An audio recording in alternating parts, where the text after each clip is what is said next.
Good morning, Ohio. It's James Lewis of This Dream House, the show that's all about the house.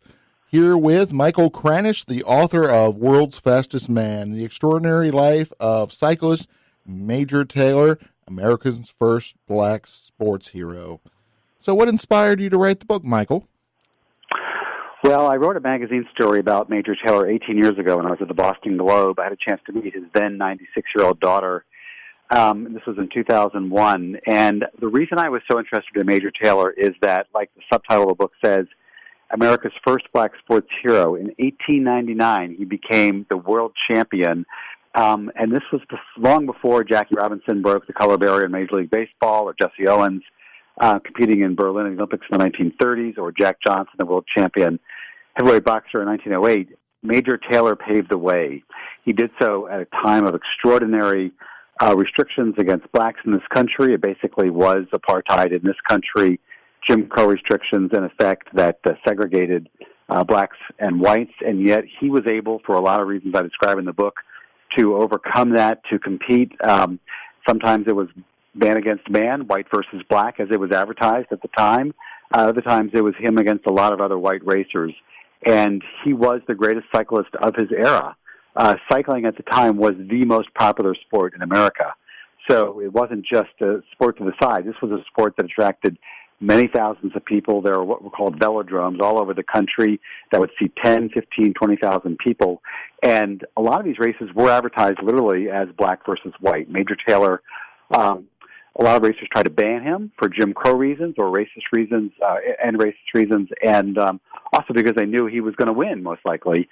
But he did succeed in racing in a lot of places, and then went on to be world champion, race in Europe, race in Australia. And the time he did this was extraordinary, overcoming a lot of the restrictions against him.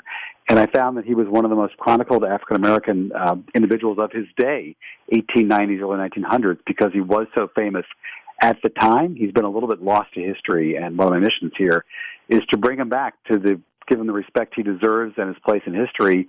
In my view, he should be as well known today as a Jesse Owens or Jackie Robinson. Exactly. Like you said, I mean, such a revolutionary, groundbreaking person who changed the way we look at sports, yet, like you said, unfortunately doesn't get the opportunities. Well, he did not get the opportunity to race in many places because, as I say, there were a lot of restrictions against him. White racers feared him. They knew he was a great racer.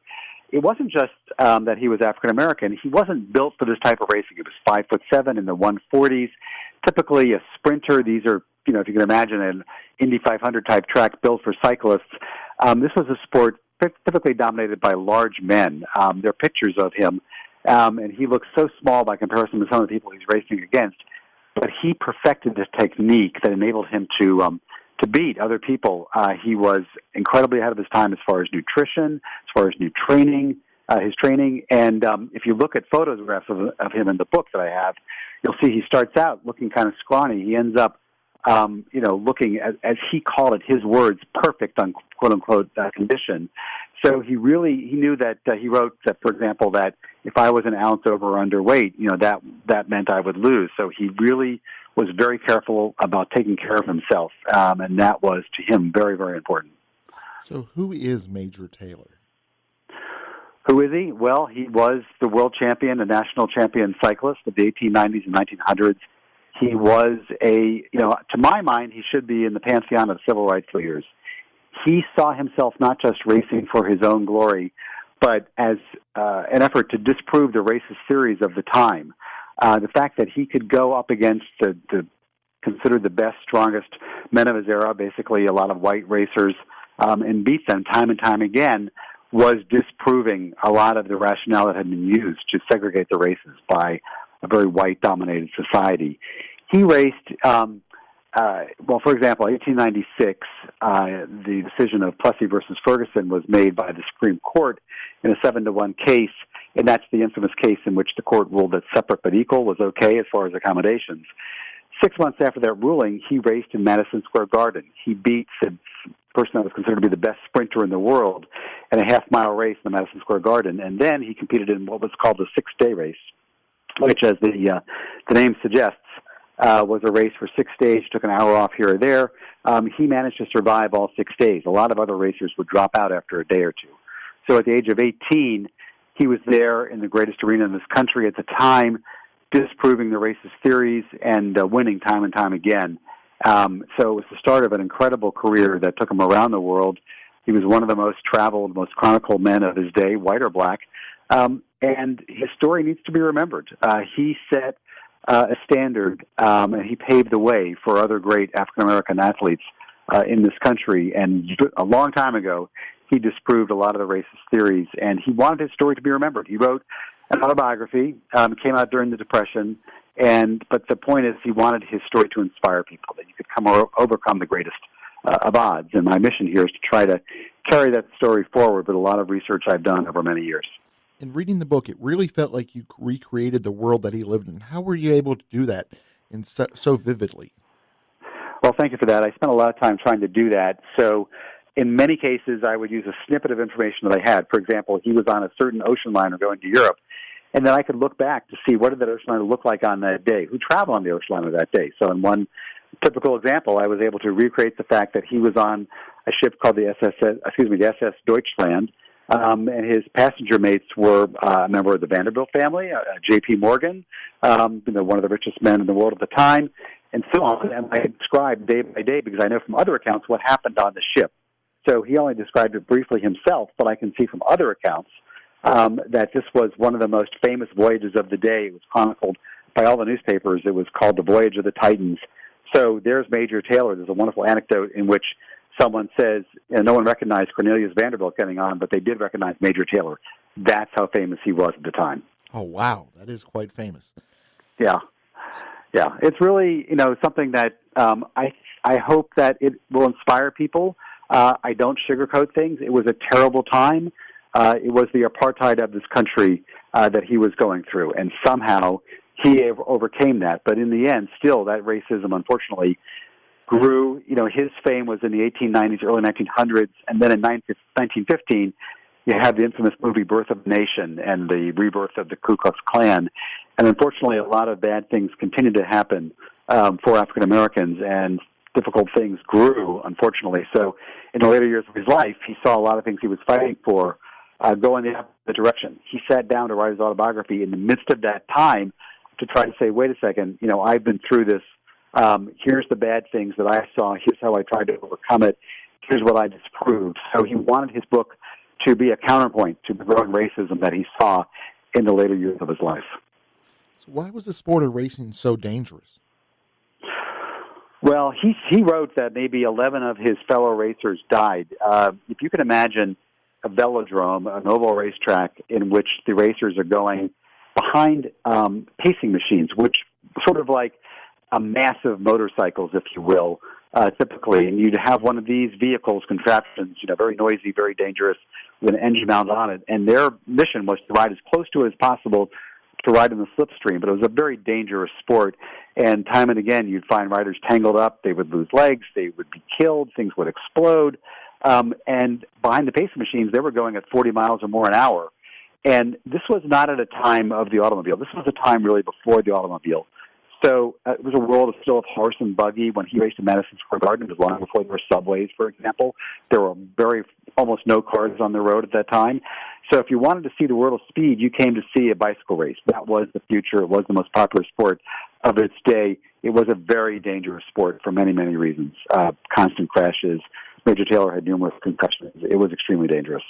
I'm guessing that probably wasn't a time of shin guards and knee pads and elbows and helmets and stuff, was it? Well, they did not wear helmets, no. You wouldn't have worn any kind of guards even in today's racing, but you would wear a helmet today. That just simply wasn't done, except in some kind of training methods, perhaps. So if you crashed, it was severe. Like I say, Major Taylor had numerous concussions, as far as I can tell. And it wasn't really well understood at the time how bad concussions could be.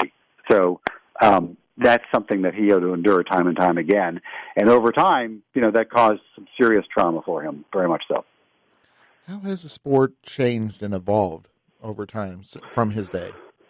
Well, I know a lot more, having done the research for this book, about the 1890s, 1900s than I do today. Today you have a lot more advanced training methods. There aren't that many well-known African-American cyclists. I hope this book helps spur that on. I've already had questions about that, and I do dearly hope that this inspires anybody, white, black. But there have been some great African American racers since, no question about it. But there hasn't been a national champion like he was. So maybe that'll happen again. So there's no reason why not. It's a very difficult sport, as I understand it, to get into. It doesn't really pay very well unless you're at the absolute top of the sport. There's been a lot of scandals with drugs. I don't know a whole lot about this. It's not something I wrote about for this book whatsoever. I kept it to the time period. But, today the sport is extremely popular, especially in France and European countries, elsewhere. It's popular here, but not to the extent that it is in Europe. It's not as popular as it was back in the era I'm writing about.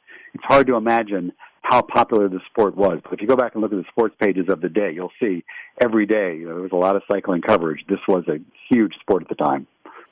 So if I was to tell somebody that I had an author on today and he was going to tell me about a sports where it was a black athlete and he goes in and he beats the field of dominant white athletes, I would think people would guess that I was talking about Tiger Woods. How are there, obviously Major Taylor went through a lot more than he did, but how are their stories similar? How are they different?